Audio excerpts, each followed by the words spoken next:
ನಮಸ್ಕಾರ. ಈ ನಿಮ್ಮ ಶುಕ್ರದೇಶ ನ್ಯೂಸ್ ಅಪ್ಡೇಟ್ ಚಾನಲ್ ಅನ್ನು ತಪ್ಪದೆ ಸಬ್ಸ್ಕ್ರೈಬ್ ಮಾಡಿ. ಜಗಳೂರು ಪಟ್ಟಣದ ಹೃದಯ ಭಾಗದಲ್ಲಿರುವ ಬಯಲು ರಂಗಮಂದಿರ ವೇದಿಕೆ ಒಳಾಂಗಣ ಮೇಲ್ಛಾವಣಿ ಕುಸಿದು ಬಿದ್ದಿದೆ. ಶುಕ್ರವಾರ ಸಂಜೆ ರಭಸವಾಗಿ ಗಾಳಿ ಮಳೆ ಬಿದ್ದ ಹಿನ್ನೆಲೆಯಲ್ಲಿ ಮೇಲ್ಛಾವಣಿ ಕುಸಿದು ಬಿದ್ದಿದೆ. ಸ್ಥಳಕ್ಕೆ ಪಟ್ಟಣ ಪಂಚಾಯಿತಿ ಮುಖ್ಯಾಧಿಕಾರಿ ಲೋಕ್ಯನಾಯ್ಕರವರು ಭೇಟಿ ನೀಡಿ ಪರಿಶೀಲನೆ ನಡೆಸಿದ್ದಾರೆ. ಬಯಲು ರಂಗಮಂದಿರ ವೇದಿಕೆ ಮತ್ತು ಸಾಂಸ್ಕೃತಿಕ ಕಟ್ಟಡವನ್ನು ಈ ಹಿಂದೆ ಮಾಜಿ ಶಾಸಕ ಎಸ್.ವಿ. ರಾಮಚಂದ್ರಪುರ ಅವಧಿಯಲ್ಲಿ ನಿರ್ಮಿಸಲಾಗಿತ್ತು.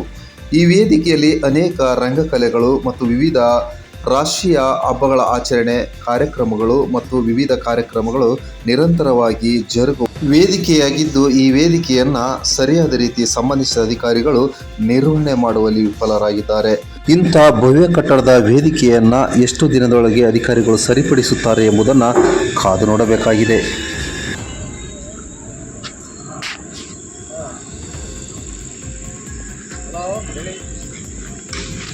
ಹಲೋ ಹಾಂ